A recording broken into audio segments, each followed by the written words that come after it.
talentos podem ser descobertos. Tem várias crianças escondidas aí que tem um talento, que tem um dom que ninguém vê. E essa é a hora, pô. Essa é a hora de vir mostrar seu talento. Vai que toca no coração de alguém, de algum empresário. Paga uma escolinha igual foi comigo. Entendeu? Não tem nenhum crime, não tem nenhuma aposta, nada. É só uma brincadeira. 7h35, quero contar uma outra história pra você, do caso do padrasto, que é o principal suspeito de matar uma criança. Olha que história absurda, viu? Esse caso foi registrado em Carapicuíba, na região metropolitana de São Paulo. A polícia foi até o local depois de receber a denúncia. A região ficou cercada pro trabalho da perícia. Os vizinhos... Uma amarrada. Peguei até e falei, oxe, Nicole, senta aí. Na hora que eu virei, ela tava toda roxa. Aí foi na hora que eu saí desesperada, chamei o dono da casa, ele tentou reanimar ela, mas aí ela já estava morta. O principal suspeito de cometer o crime é o padrasto da vítima, identificado como Anderson Pereira Ramos. A mulher, que prefere não se identificar, disse que ele não gostava da enteada. Os dois brigavam muito, era um ligando o outro, isso e aquilo. Eu acho que era muita raiva dele. Ele acabou perdendo o controle e descontou. Este vizinho viu a movimentação da polícia e do corpo de bombeiros. Ele disse que brigas eram frequentes na casa onde moravam a vítima, a mãe, o padrasto e 2 filhos dele, de 1 e 3 anos de idade. As 2 crianças estavam no imóvel no momento do crime. A gente ajudou, a falar o que aconteceu ali para as pessoas que primeiro que chegaram. A gente acabou encontrando a Nicole morta, dentro da casa dela.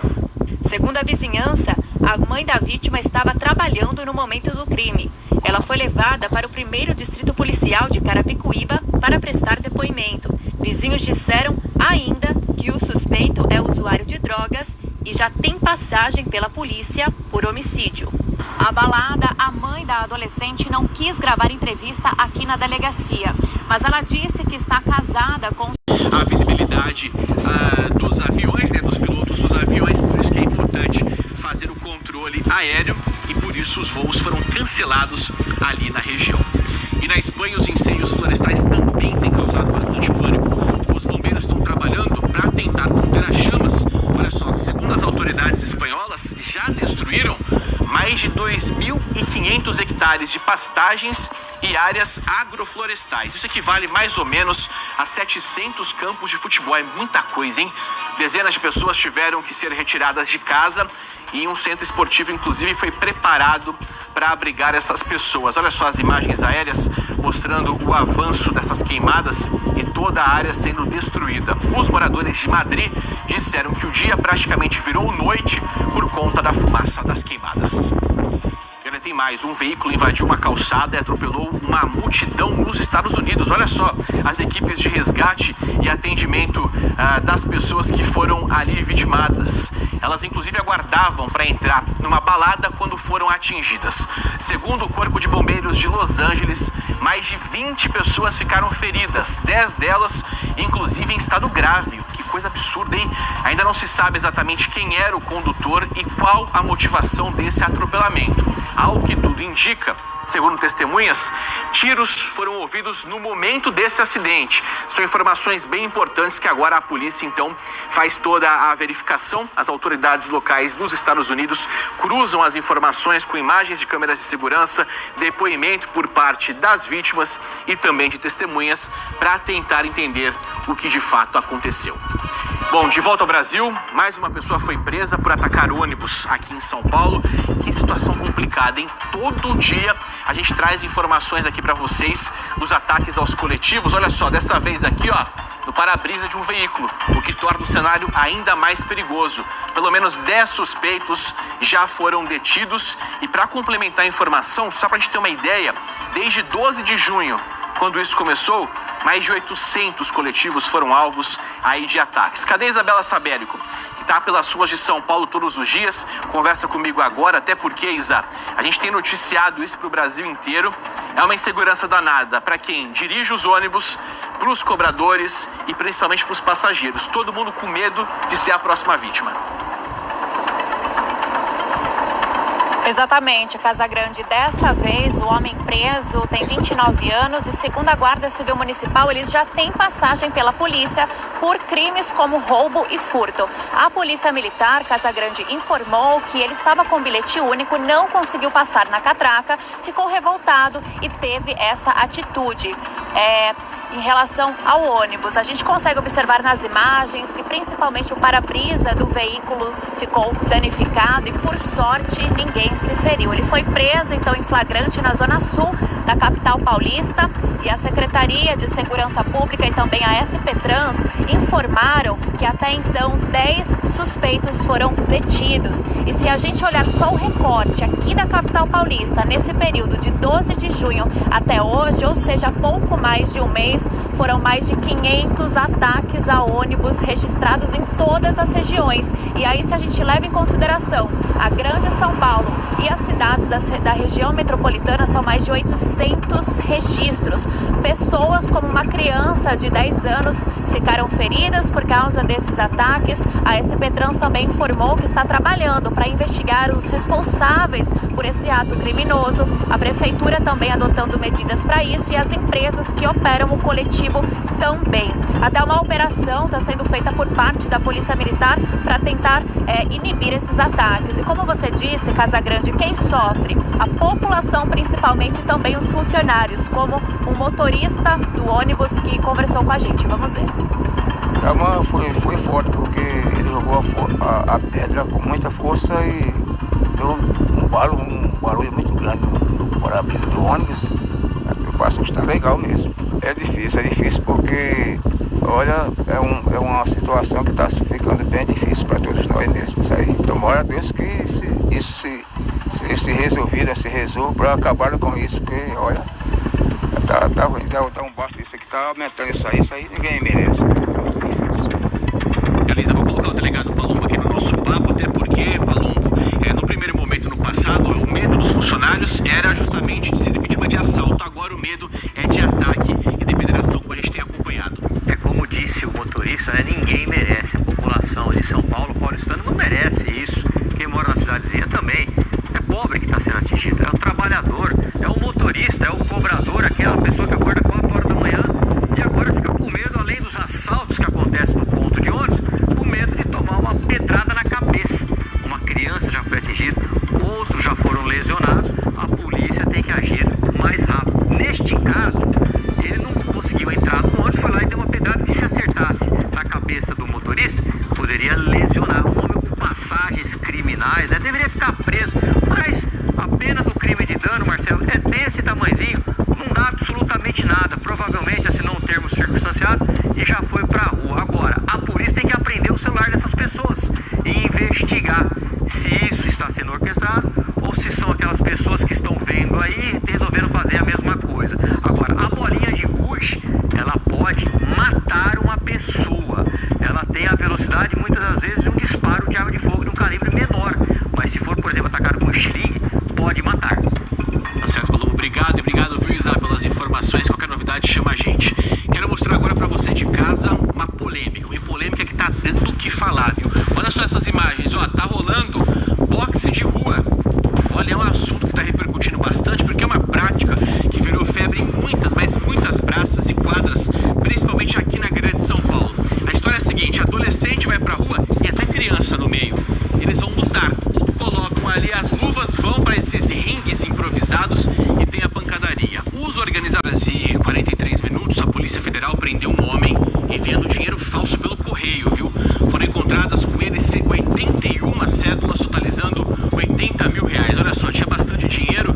Inclusive, o homem foi flagrado no interior da agência dos Correios, na Barra da Tijuca, no Rio de Janeiro.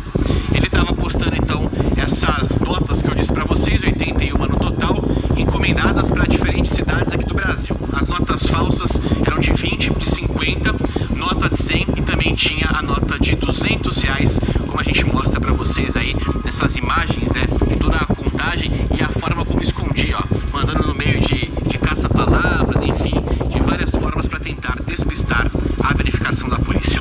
Quero mostrar agora que acompanhantes de pacientes de um hospital no Rio Grande do Norte precisaram improvisar. Olha só, eles fizeram por conta, gente, uma faxina faxina no interior da unidade. Isso aconteceu porque o hospital foi impactado por uma greve de funcionários terceirizados que estão com o salário atrasado. Os familiares acabaram registrando tudo e estão denunciando descaso. O que você faria numa situação como essa?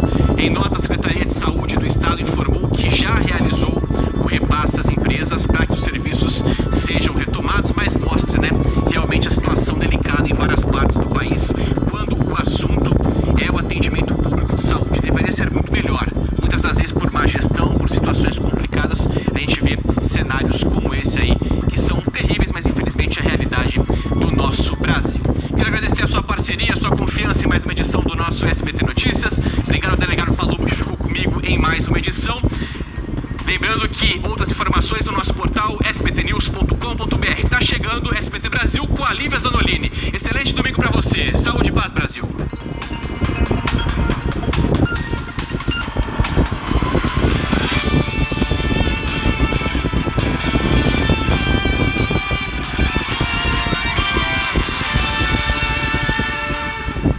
Olá, boa noite.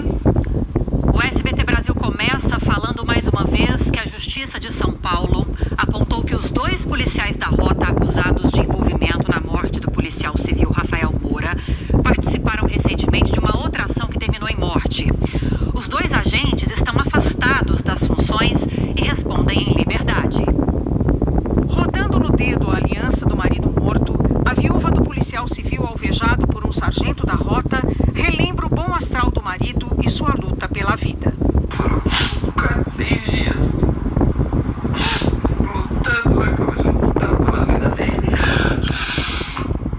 Ai, ele era cheio de vida, Luz. Ele gostava muito de sair com os amigos, brincar. O policial civil Rafael Moura, da Central Especializada de Repressão ao Crime, fazia uma operação no Capão Redondo, na zona sul de São Paulo. Em uma operação diferente, a rota estava no mesmo lugar. O 3º sargento PM Marcos Augusto Costa Mendes viu a movimentação e atirou sem aviso prévio. Matou o policial civil Rafael Moura com 3 tiros e feriu o parceiro dele. O sargento da rota estava acompanhado do PM Robson Santos Barreto. A promotoria teve acesso às câmeras corporais dos 2 policiais. Pediu e conseguiu que eles fossem afastados. A promotoria não pediu o afastamento dos 2 policiais da rota exclusivamente pelo que aconteceu com o policial civil. O motivo é que essa mesma dupla, há menos de um mês, se envolveu numa outra ocorrência com características semelhantes, que também resultou em morte. A decisão do Tribunal de Justiça do Estado considerou que o afastamento era necessário para evitar que os investigados venham a reiterar sua conduta lesiva. O policial civil que foi morto deixa 3 filhos, o menor com 1 ano de idade. Apesar do afastamento dos acusados, a família da vítima pede mais. E por que eles não soltam a imagem? As imagens das câmeras? Por que esse homem tá na rua? Por que ele tem ajuda psicológica e a família não? Por quê? Em nota, a Secretaria de Segurança Pública disse que reafirma seu compromisso com a rigorosa apuração dos fatos e que as imagens captadas pelas câmeras corporais dos policiais estão disponíveis para a Polícia Civil, Ministério Público e Poder Judiciário. Hoje é sábado, dia 19 de julho de 2025. Acompanhe agora comigo quais são os outros destaques da edição desta noite. Ex-policial militar é preso no Rio de Janeiro por suspeita de envolvimento num atentado contra o bicheiro Vinícius Drummond. Em São Paulo, mais uma pessoa é detida por atacar ônibus na capital. 14 coletivos foram depredados em 24 horas. O presidente Lula diz que revogação de vistos americanos de ministros do Supremo é inaceitável e arbitrária. Pesquisa revela que 59% das postagens em redes sociais apoiaram a operação contra o ex-presidente Jair Bolsonaro. Veículo invade calçada e atropela dezenas de pessoas em frente a uma casa noturna em Los Angeles, nos Estados Unidos.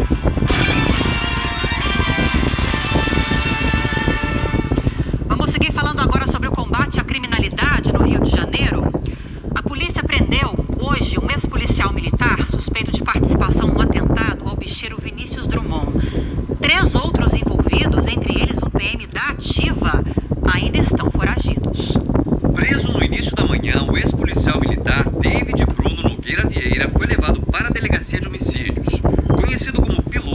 Ele já havia sido expulso da corporação no ano passado por receptação de veículo roubado e tráfico de drogas. David é apontado como um dos autores do atentado contra o bicheiro Vinícius Drummond, ocorrido na semana passada na principal avenida da Barra da Tijuca, zona oeste do Rio. Imagens de câmeras de segurança mostram o momento em que a vítima sai de carro de um shopping da região. Os seguranças